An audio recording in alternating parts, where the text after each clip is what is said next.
હાલો મિત્ર, જય માતાજી. હું દયાબેન પરમાર, અમરેલીથી. મારી ચેનલનું નામ દયાબેન ડીનું રસોડું. તો આજે આપણે દૂધીના પરોઠા બનાવશું. તો દૂધીના પરોઠા બનાવવા માટે આપણે અડધી દૂધી લીધી છે. આપણે કોણી આવે આ રીતની લીધી છે.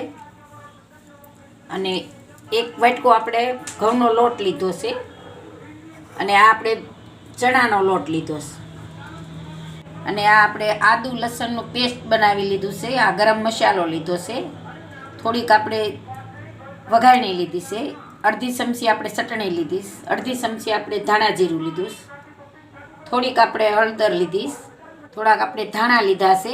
અને આ કસ્તુરી મેથી લીધી, સ્વાદ પ્રમાણે આપણે મીઠું લીધું, આ જીરું લીધું છે, અને આજમા લીધા છે, અને તેલ લીધું છે, અને પાણી લીધું છે.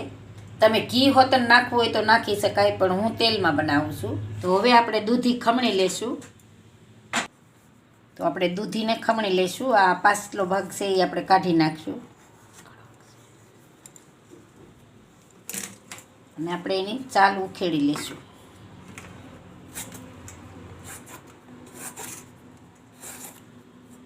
તો આ રીતે આપણે સાલને ઉખેડી લેશું. તો આપણે આ ચાલ ઉખેડી લીધી છે. હવે આપણે ખમણી લઈશું. આનો આપણે વસલો ભાગ છે એ આપણે નથી નાખવાનો, એ આપણે કાઢી નાખવાનો. તો આ રીતે આપણે ખમણી લઈશું. તો આ રીતે આપણે બધી ખમણી લઈશું. જો આપણે સરસ ખમણાઈ ગઈ છે. આપણે આ વસલો ભાગ કાઢી નાખ્યો છે. આને આપણે કોઈ પણ શાકમાં નાખવો હોય તો નાખી શકાય. તો આને આપણે કાઢી નાખીશું. તો હવે આમાં આપણે મીઠું નાખી દેવું, એટલે કાળી ન પડે દૂધી આપણી. થોડુંક આપણે મીઠું નાખી દેવું અને પાણી છોડી દઈએ. તો આને આપણે મિક્સ કરી લેવું.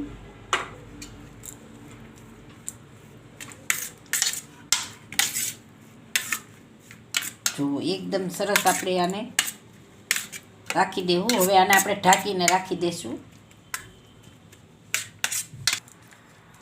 તો હવે આને આપણે ઢાંકીને રાખી દઈશું અને લોટ આપણે બાંધી લઈશું. આને રેસ્ટ દઈ દેવું. તો હવે આપણે લોટ બાંધી લેવું. આપણે લોટને સાળી લેવું એકદમ સરસ.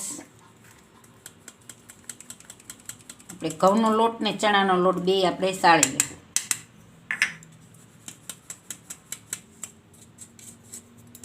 આપણે લોટ સળાઈ ગયો છે. તો હવે આપણે આમાં મીઠું નાખી દેવું.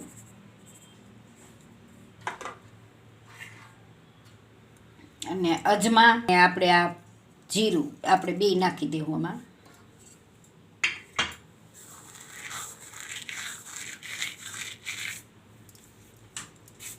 હવે આપણે આ લોટ બાંધી લેવું.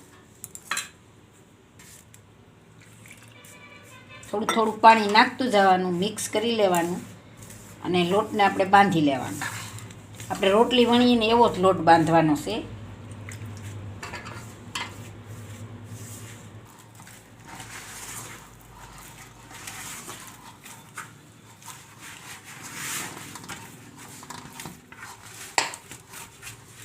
તો આ રીતે આપણે લોટને સરસ બાંધી લઈશું.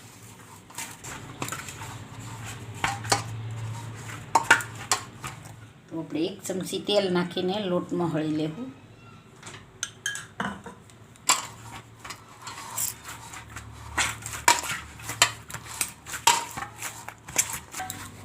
જો આ રીતનો આપણે લોટ બાંધવાનો છે. આપણે રોટલીનો બાંધીએ એમ જ. તો હવે આને આપણે ઘડીક ઢાંકીને રાખી દેવું. અને આમાંથી આપણે પાણી કાઢી નાખીશું. જો આપણે મીઠું નાખ્યું હતું એટલે કાળી નથી પડી. તો આને આપણે આ રીતે કાઢી લેવું પાણી. આપણે લુગડામાં કાઢી શકીએ, નકર આ રીતે આપણે આમ આ રીતે કાઢી લેવાનું.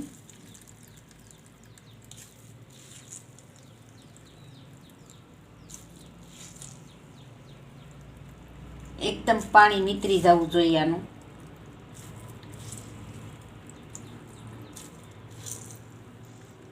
તો આ રીતે આપણે બધું પાણી કાઢી લઈશું. તો આપણે આ કોટનનું કપડું લીધું છે એમાં આપણે આ રાખી દઈશું, એટલે ઝાઝું પાણી સૂહી લે. તો એ રીતે આપણે કપડામાં રાખી દેવાનું, એટલે પાણી બધું એ સૂહી લઈએ. આપણે સાફ કપડું હોય એમાં રાખી દેવાનું.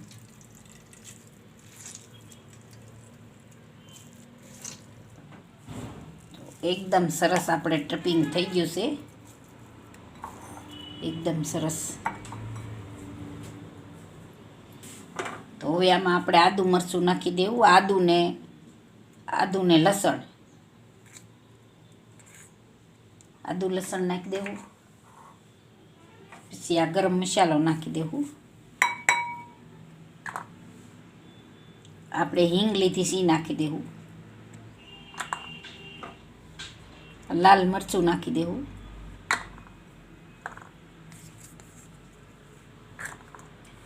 ધાણા જીરું નાખી દેવું.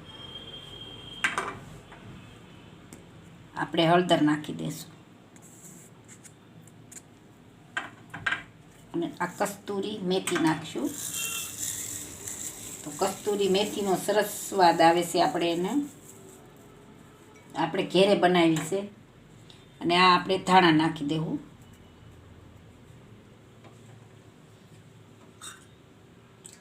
હવે બધું મિક્સ કરી લેવું. આપણે એકદમ સરસ બધું મિક્સ કરી લેવાનું. આનું આપણે સ્ટફિંગ ભરવાનું છે.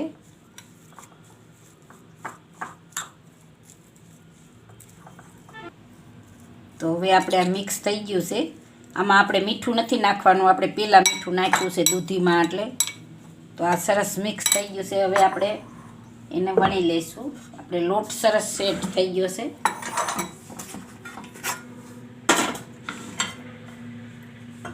તો એકદમ સરસ આપણે લોટ થઈ ગયો છે. તો આપણે રોટલી વણીએ એ રીતે આપણે આમ લઈ લેવાનો લોટ.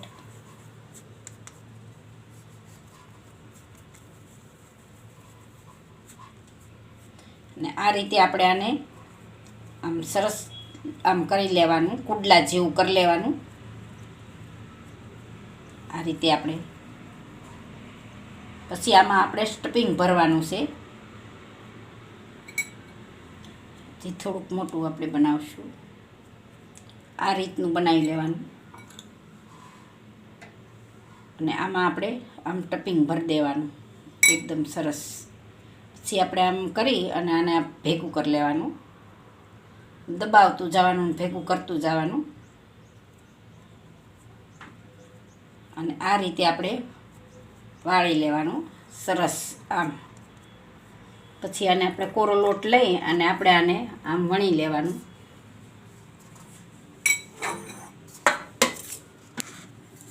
તો હવે આને આપણે વણી લેવું.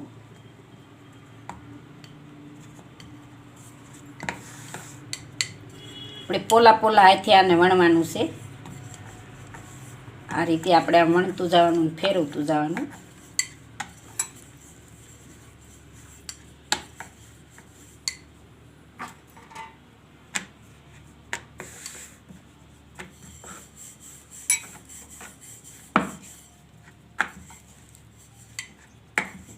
આપણે મોટું આ રીતે પરોઠું આપણે વણી લઈશું.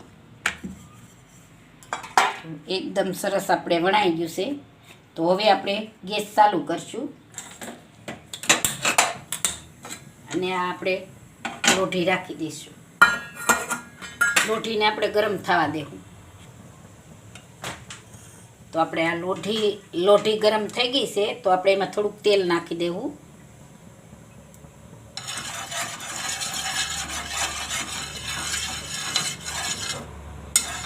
તમે આમાં ઘીનો ઉપયોગ કરી શકો. મારે આમાં હું તેલમાં કરું છું. તો આ રીતે આપણે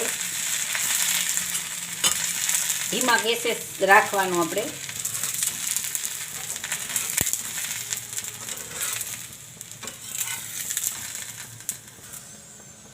તો હવે આપણે આને ફેરવી લેવું. અને થોડુંક આપણે તેલ નાખશું.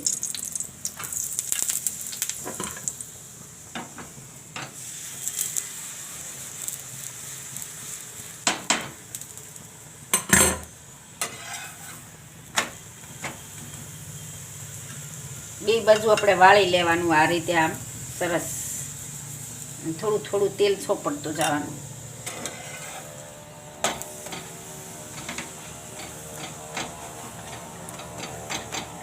તો આ રીતે આપણે બધાય એકદમ સરસ બધાય બનાવી લેશું. તો આપણે બધાય વણાઈ ગયા છે અને સડી ગયા છે. તો હવે આપણે એને ઉતારી લઈશું અને ગેસ બંધ કરી દે. તો આપણા પરોઠા તૈયાર થઈ ગયા છે. તો હવે સર્વ કરી લઈશું આપણે. જો એકદમ મસ્ત બની ગયા છે આપણે પરોઠા.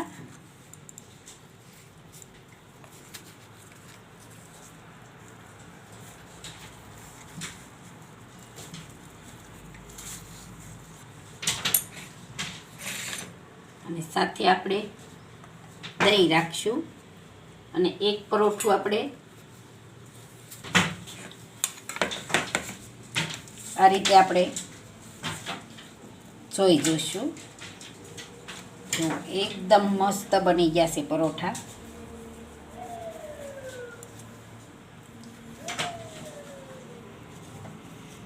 જો એકદમ મસ્ત બની ગયા પરોઠા, દૂધીના પરોઠા.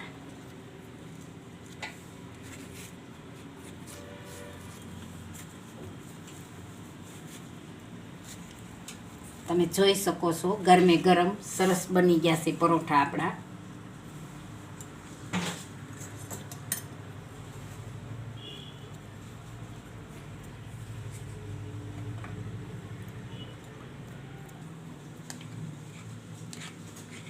તો સાથે આપણે ચટણી રાખશું લસણવાળી.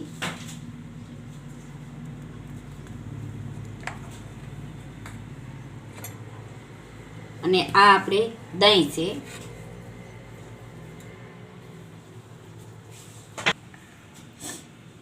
એક દહીં લીધું છે. ચટણીને આપણે પરોઠા અરે દહીંને બહુ સરસ લાગે છે. તમે એકવાર જરૂર ટ્રાય કરજો. તો એકદમ મસ્ત લાગે છે દહીં અને પરોઠા. તો તૈયાર છે આપણા પરોઠા. તૈયાર છે દૂધીના પરોઠા. જો મારી રેસીપી પસંદ આવે તો લાઈક કરજો, શેર કરજો અને સબસ્ક્રાઈબ કરજો. બેલ આઇકન જરૂર દબાવજો. કોમેન્ટમાં બતાવજો કે તમને કેવા લાગ્યા દૂધીના પરોઠા.